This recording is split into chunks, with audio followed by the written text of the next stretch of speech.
Avec mes 20 ans d'expérience d'infirmière libérale et hospitalière, j'apporte mon analyse auprès des personnes en perte d'autonomie, aussi bien du domicile, mais aussi mon analyse au niveau médical, santé, observation de tout ce qui peut être pathologie, et du coup d'anticiper les problèmes que les personnes peuvent rencontrer à domicile.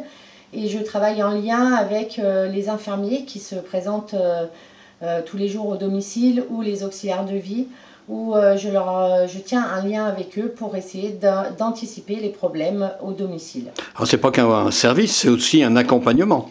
C'est un pur accompagnement. Là, actuellement, nous suivons un couple de personnes âgées de 87 et 91 ans, Denise et Vincent, qui ont de multiples pathologies et qui ont des consultations avec des spécialistes. Et malheureusement, leur famille proche est à l'étranger. Et donc, j'ai été contactée par eux pour essayer de faire le lien entre les spécialistes, le médecin généraliste, les infirmiers, et aussi leur faire un retour après chaque consultation pour leur faire utiliser des termes plus simples pour connaître l'évolution des pathologies. Le fait d'avoir exercé pendant 20 ans dans le milieu médical en tant qu'infirmière, qu'est-ce que ça apporte justement dans vos contacts avec les praticiens du monde de la santé?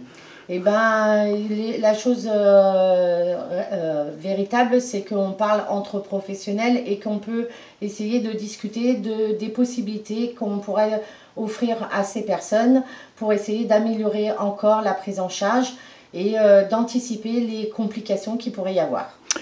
On parle beaucoup, là on parle pour les personnes âgées, même si Médidéal s'adresse à toutes des personnes de toute tranche d'âge, mais pour les personnes âgées on parle beaucoup de maintien à domicile. C'est aussi l'objectif de Médidéal? Oui, c'est vraiment l'objectif, c'est le maintien à domicile le plus longtemps possible, et j'espère vraiment, et on peut le faire jusqu'au bout, dans la sécurité, dans le bien-être.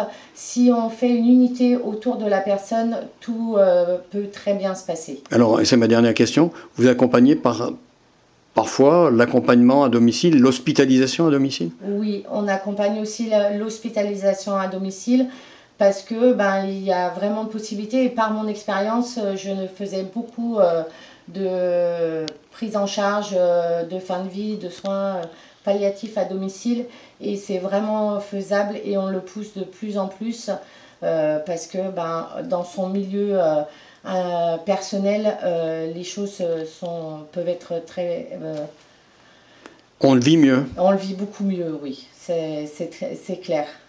Et on est mieux accompagné par nos proches autour de nous, et les choses peuvent être posées de façon sereine.